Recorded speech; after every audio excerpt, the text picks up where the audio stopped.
সমতল থেকে পাহাড়, সব জায়গায় একই ছবি। পাহাড়েও স্ট্রিট ফুডে কোপ। স্ট্রিট ফুড বানানো বন্ধ হয়ে যাচ্ছে বা প্রায় গ্যাসের জন্য। কমার্শিয়াল গ্যাসে মলে ঘুরে বেড়ান আপনারা, সেখানে খাবার খান, সাইডে ছোট ছোট ছোট ছোট কাউন্টার, সেই কাউন্টারগুলোও বন্ধ হওয়ার মুখে। গ্যাসের আকালে দুশ্চিন্তায় দার্জিলিংয়ের ব্যবসায়ীরা।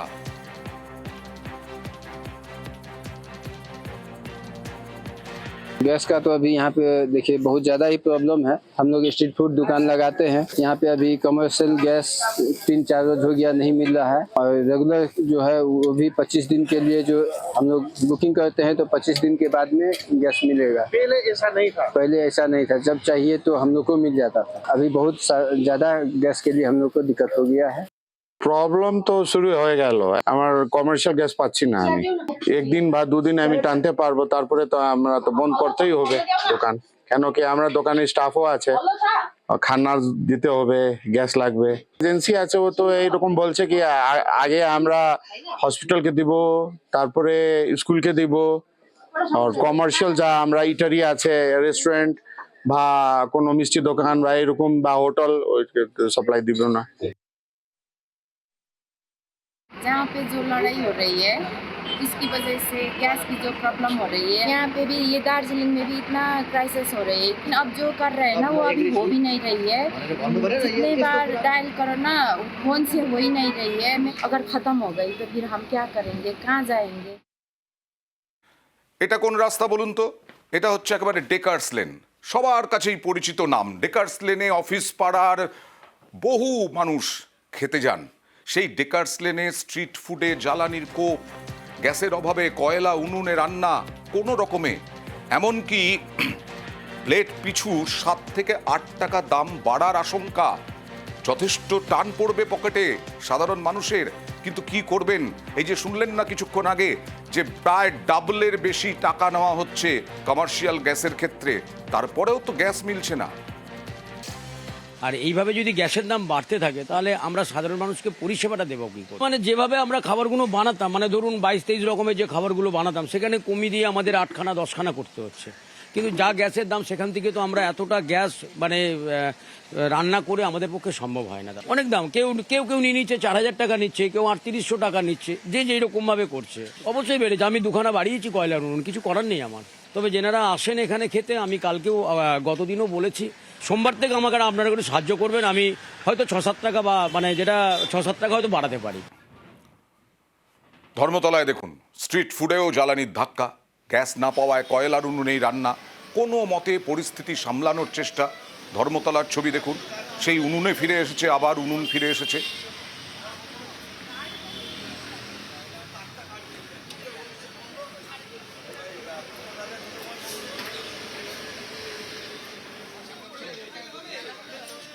গ্যাস জ্বালাতাম, কিন্তু গ্যাসের দাম এখন ডবল বলছে, তার জন্য এখন কয়লা ইউজ করছি। আগে কত গ্যাসের দাম বলতো, এখন কত? 1800-1900 লিতে, এখন 4000 টাকা বলছে। সমস্যা তো হচ্ছে। এখন লোক কয়লা ইউজ করে নিচ্ছে, কিন্তু ছোটোখাটো আমাদের চলে যাবে, কিন্তু কয়লা ইউজ করতে হবে। না করলে কি করব? গ্যাস না পেলে কি করব? দোকান বন্ধ করে দেবো? চালাতে তো হবে। ছবিটা দেখতে ভালো, কিন্তু কত সংকট দেখুন। বাঁকুড়ায় শালপাতা দিয়ে রান্না করার চেষ্টা করা হচ্ছে। শালপাতা কেনা হচ্ছে, হোটেল রেস্তোরাঁগুলো শালপাতা কিনছে, ঝরা শালপাতা পুড়িয়ে রান্নার ব্যবস্থা হচ্ছে। বাঁকুড়ার জয়পুরের জঙ্গল থেকে ঝরা পাতা সংগ্রহ। প্রায় 13 লক্ষ টাকার শালপাতা কিনেছে এক রিসর্ট কর্তৃপক্ষ।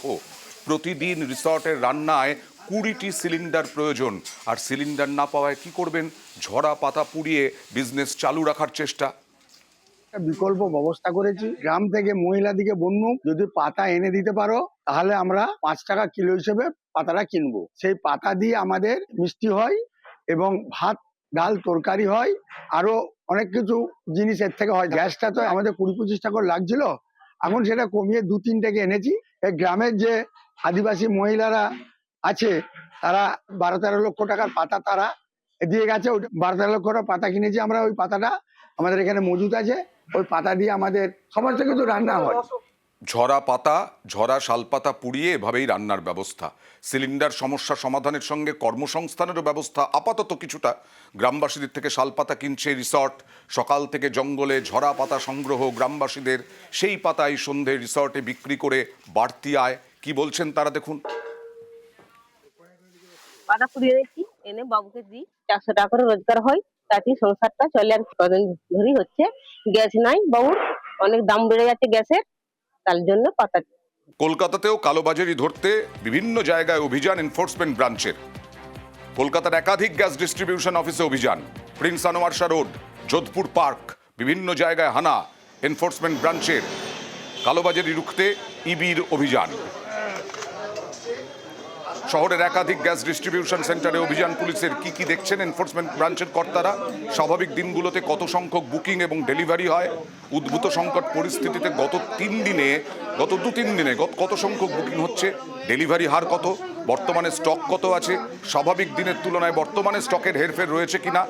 ডেলিভারি বয় বাইরে চড়া দামে বিক্রি করে ফেলছেন কিনা? বুকিং সার্ভার সিস্টেম কাজ করছে কিনা? বুকিং হার কেমন? গ্যাস সিলিন্ডার ছিনিয়ে নেওয়ার মতো কোনো ঘটনা বা অভিযোগ এসেছে কিনা? এই বিষয়গুলো খতিয়ে দেখছেন তারা। গ্যাস বুকিং নিয়ে রিসেন্টলি যে অ্যাংজাইটি অনেক মানুষের মধ্যে এসছে, সেটাকে অ্যালে করার জন্য deputy commissioner of police enforcement ব্রাঞ্চের নির্দেশে এনফোর্সমেন্ট ব্রাঞ্চের বিভিন্ন টিম কলকাতার বিভিন্ন প্রান্তে ঘুরে বেড়াচ্ছে। মেন উদ্দেশ্য হচ্ছে টু এনশিওর যে সাধারণ মানুষ কোনো রকম অসুবিধা ফেস না করেন, কোনো রকম ইলিগাল অ্যাক্টিভিটি যেমন হোর্ডিং এটসেট্রা বা নেফারিয়াস অ্যাক্টিভিটি কোনো আনস্ক্রুপুলাস এলিমেন্ট না করে। এটাই আমাদের একমাত্র উদ্দেশ্য। উল্টোডাঙ্গা স্টেশন, তার চত্বর, ছোট ছোট রেস্তোরাঁ, ছোট ছোট হোটেল, সেই হোটেলগুলোতে গ্যাসের সংকট। কমার্শিয়াল গ্যাস তারাও পাচ্ছেন না, পেলেও বেশি দামে কিনতে হচ্ছে এবং সেই একাধিক খাবারের দোকান বন্ধের মুখে। গ্যাসের সংকটে ছোট ব্যবসায়ীদের মাথায় হাত, টাকা দিয়েও মিলছে না এই কমার্শিয়াল গ্যাস। খাবারের দাম বাড়ালে গ্রাহক কমে যাওয়ার আশঙ্কা। কিভাবে চলবে দোকান? দিশেহারা ব্যবসায়ীরা। এখন তো দাম বেড়ে যাওয়ার জন্য এখন লেবার পয়সা দিতে খুব অসুবিধা হচ্ছে। কত টাকা চাইছে এখন? এখন 3000 টাকা। তাও তো আমাদের যত 1700-1800 টাকা ছিল, এখন 3000 টাকা দেওয়া অনেক ব্যাপার হয়ে যাচ্ছে না, ডবল হয়ে যাচ্ছে। তাতেও কি পাচ্ছেন? তাও পাওয়া যাচ্ছে না। তাও পাওয়া যাচ্ছে না। দোকান চালাবেন কি করে? কি করবে এখন দেখতে হবে, মালিক লসে এখন চলছে, এখন কিছু করার নেই। খুব খারাপ অবস্থা। খুব খারাপ অবস্থা। দাম কি বাড়াবেন? না, দাম বাড়ালে তো আমাদের চলবে না, এখানে অফিস এলাকায় এখন তো এরকমই চালাতেই হবে। খারাপ দাদা, এখন যে হারে যে জিনিসটা কিনবো, যে মানুষকে যে সেবাটা দিতে পারবো, আমাদের সেই সেবাটা হচ্ছে না। কমার্শিয়াল গ্যাস কত দামে কিনতেন? আপনি নিতাম 1750 টাকা, মানে 1800 টাকা, ওকে 50 টাকা দিতে হতো। এখন বর্তমানে বলছে 2700 টাকা, তাও সোমবারে বলেছি, এখনো হচ্ছে শুক্রবার, এখনো তার পাত্তা নেই। সেই হারে আমাকে তো বাড়াতেই হবে। যদি আমি 2700 টাকা কি 3000 টাকা যদি আমাকে কেউ যদি গ্যাস দেয়, আমি 5 টাকা করে বাড়াতে হবে। এবার যদি অ্যাভারেজ যদি কমে আসে, আমিও কমিয়ে দেবো। আমাদের 3000 টাকার উপরে গ্যাস কিনতে হচ্ছে। এমনিতে পাওয়া যাচ্ছে না, বলছে 1 হপ্তাহ সময় দিয়েছে, যদি না পাওয়া যায় আমাদের বন্ধ করে 1-2 মাসের জন্য চলে যেতে হবে। দাম কি বাড়াবেন? দাম বাড়ালে আমাদের তো দাম, এক ধরনের 3-4টে দোকান আমাদের এখানে, আমি একা দাম বাড়ালে তো আর হবে না। ডাবলেরও বেশি, তারপরেও গ্যাস মিলছে না। আর নিউ টাউনের ছবি দেখুন, সেখানেও বন্ধ হোটেল, রেস্তোরাঁ, ক্ষতির মুখে। ব্যবসায়ীরা বুকিং করেও সিলিন্ডার না পাওয়ার অভিযোগ। বাধ্য হয়ে দেখুন উনুন তৈরি শুরু করেছেন, কাঠকয়লা রান্নার ব্যবস্থা হচ্ছে। আমাদের গ্যাসের সমস্যা, গ্যাস পাওয়া যাচ্ছে না 4-5 দিন ধরে। এই জন্য লাস্টে বাধ্য হয়ে কয়লার উনুন বানালাম। চাইছি গ্যাস যদি পাওয়া যায় তাহলে ভালো হয়, আর গ্যাস না পাওয়া গেলে তো খাবারের দাম আরও বাড়ানো হবে। কী করবো, বাধ্য হয়ে আমাদের করতে হচ্ছে। এগুলো যদি না করতাম তাহলে আমরা তো স্টাফ 15 থেকে 20 জন স্টাফ আছি, সবাই তো না খেয়ে রাস্তায় নামতে হবে, তো না খেয়ে মারা পড়তে হবে, এছাড়া তো কোনো পথ নেই।